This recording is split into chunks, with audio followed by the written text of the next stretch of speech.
मेरा नाम निर्मल अग्नि है और मैं कन्वीनर हूँ national campaign committee for eradication of bonded labour.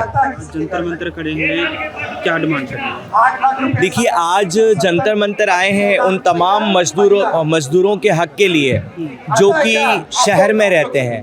जिस प्रकार गांव में ग्रामीण मजदूरों के लिए नरेगा का कानून बना और वो बहुत बड़े स्ट्रगल के बाद बना, अब बारी आ गई है उन तमाम मजदूरों की जो शहरों में रह रहे हैं। उनकी हालत अगर देखें तो एक नारकीय जीवन जी रहे हैं। न उनके पास में किसी प्रकार का कोई काम है, बेरोजगारी चरम सीमा पर है, जिसकी सबसे बड़ी मार शहरी मजदूरों के ऊपर पड़ रही है।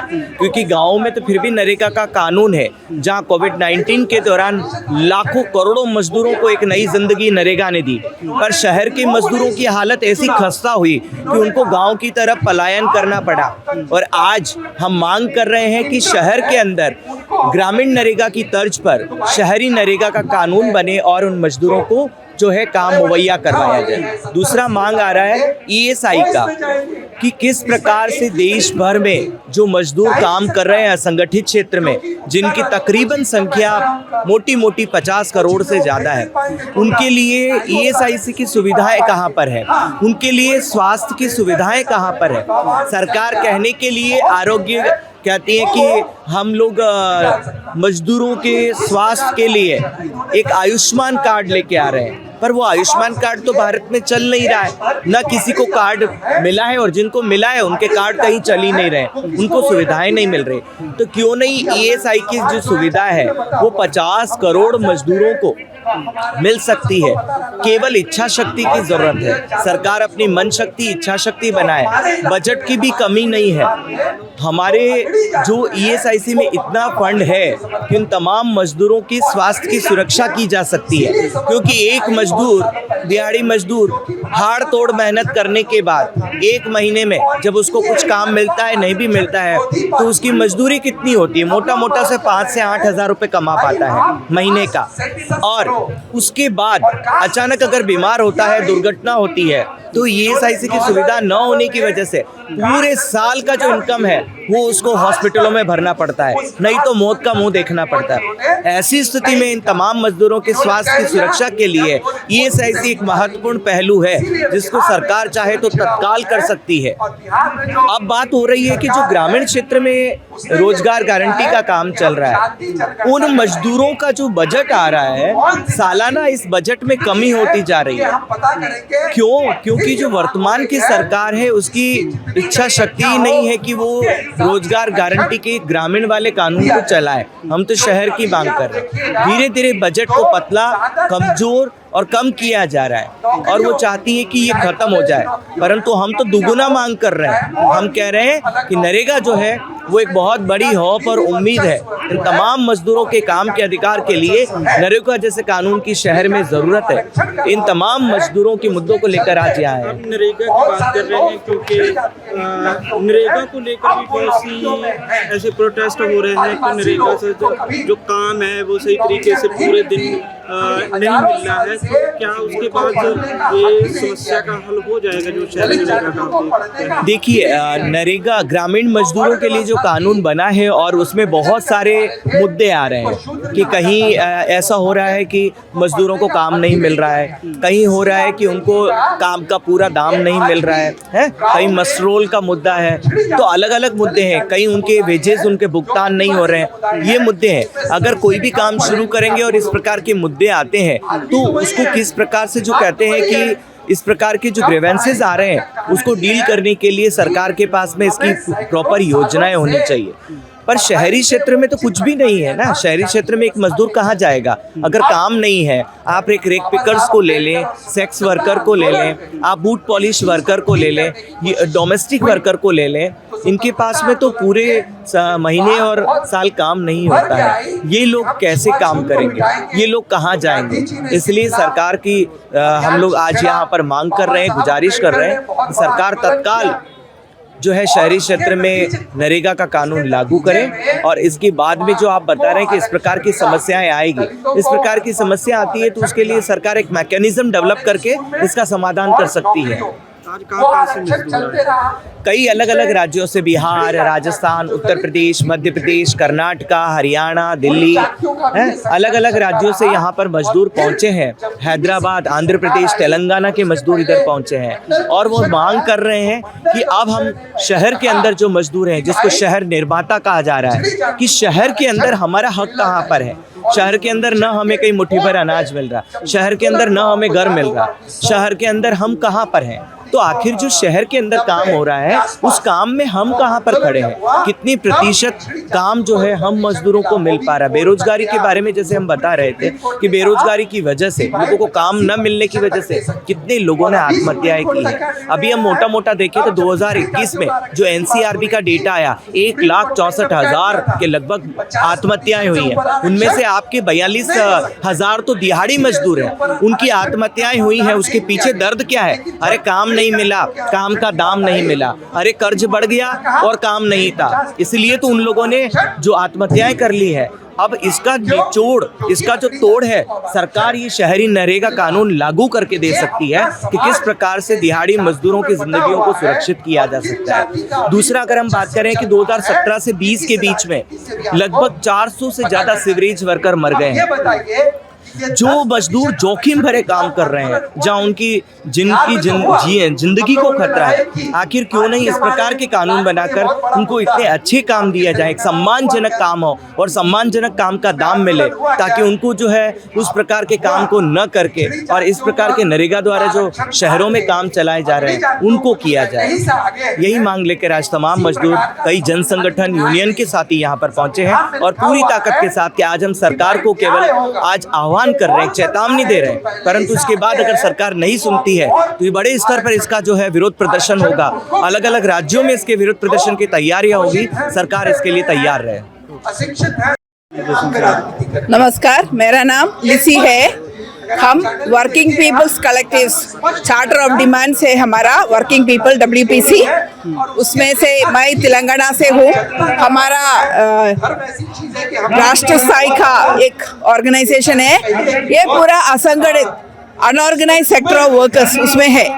तो हमारा मांगिए, हम बहुत साल से 204 से मांग रहा हूँ, अनऑर्गेनाइज वर्कर्स के लिए सामाजिक सुरक्षा दीजिए, मिनिमम वेजेस दिलाइए, हाउसिंग दिलाइए, ESI दिलाइए। अभी तक कुछ भी नहीं आया। 208 में एक कानून लाया था, उसमें अनऑर्गेनाइज वर्कर्स के लिए सोशल सिक्योरिटी एक्ट बोल के 208 में एक कानून आया, वो भी बराबर नहीं चलाया।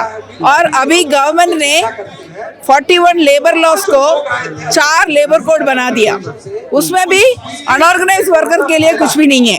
जो ऑर्गेनाइज सेक्टर को भी अनऑर्गेनाइज कर रहे, ओ क्यों संगठित काम और असंगठित काम, वो ILO का डिमांड था हर एक देश में असंगठित कामगारों को संगठित के लिए लेके आने के लिए।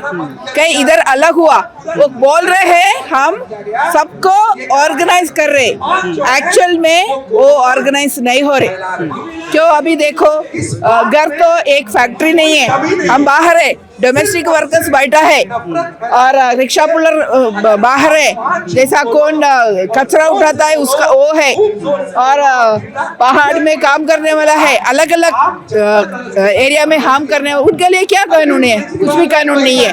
हम बहुत साल से गवर्नमेंट को मांग रहे, हमारा मांगी पूरा करो। क्या हम क्या चीज पूछ रहे?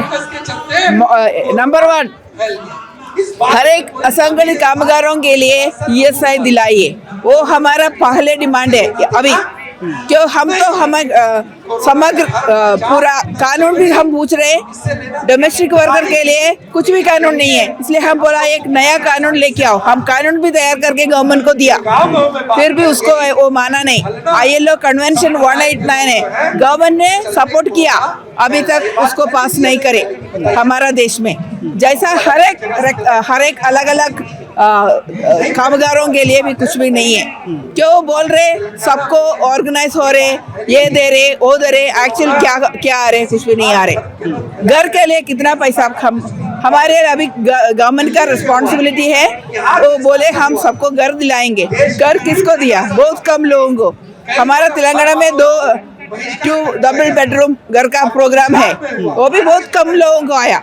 तो लोगों को उन लोग काम करके हमको 8,000 6,000 आए, तो उसमें 4 6 10,000 घर के लिए चले जा रहे। कानून की डिमांड कर रहे हैं, वो कानून लागू होने से जो मजदूर वर्ग को क्या फायदा होगा और अभी क्या नुकसान हो रहा है? हाँ, वही अभी पहले कानून था, ऑर्गेनाइज सेक्टर के लिए कानून था, मिनिमम वेजेस थी।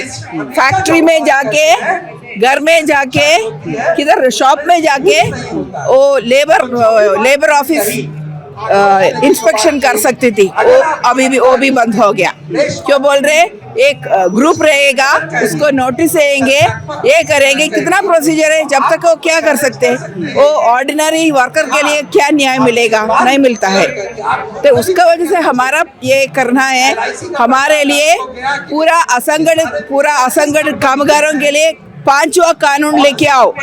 लेबर कोड है तो लेबर कोड से चलते हैं, तो हमारे लिए अलग एक कानून लेके आओ, अलग एक लेबर कोड लेके आओ, उसमें पूरा असंगठित कामगारों के लिए नया कानून, उसमें पूरा वर्कर्स का रजिस्ट्रेशन रहना, उसका आइडेंटिटी रहना, उसके लिए मिनिमम वेजेस मिलना चाहिए, उसका वो किधर काम करते वो वर्क प्लेस होना चाहिए। क्यों फैक्ट्री में हम लोग काम नहीं करता है, हम अलग शॉप में करते हैं, हम घर के अंदर करता है, बाहर करता है, इधर उधर करता है, तो हम फैक्ट्री के अंदर नहीं है ना। उनका वो डेफिनेशन है वर्क प्लेस, वो बोल रहे सेक्टर, वो बोल रहे इंस्टीट्यूशन, वो बोल रहे अंडरटेकिंग।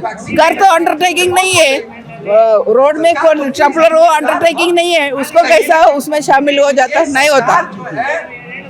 जैसा हेल्थ के लिए हमारा बहुत प्रॉब्लम हो रहे, वो कोविड के टाइम में पब्लिक हॉस्पिटल में कोविड पेशेंट को रख दिया, हम किधर जाना? हमारा बहुत सारे लोग मर गया। क्यों? एक दिन में इतना पैसा हम कहाँ से लेके जाएंगे? इसलिए हम ESI तो गवर्नमेंट का है, उसमें कुछ गवर्नमेंट थोड़ा कंट्रीब्यूशन करे तो हमारा कंट्रीब्यूशन है 60%।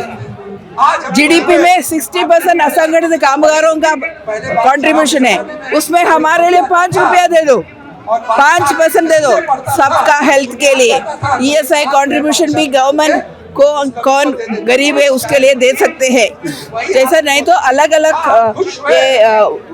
हाउस टैक्स है, ये GST है, उसमें से 1% लेना। जैसा गवर्नमेंट तो पैसा वसूल कर सकते हैं, क्यों अडानी अंबानी को लोगों को दे रहे और हमारे लिए कुछ भी नहीं है, हमारा बच्चों के लिए कुछ नहीं है। इसलिए हमारा ये हम क्यों इधर तक आना? ये ठंडी मौसम में हम अपना देशों से, हम तो हैदराबाद से आया हुआ है, इतना दूर से हम क्यों आते हैं? हम जब से पूछ रहा हूँ हमारा ESI दे दो, मैं खुद 25 साल से मैं पूछ रहा हूँ।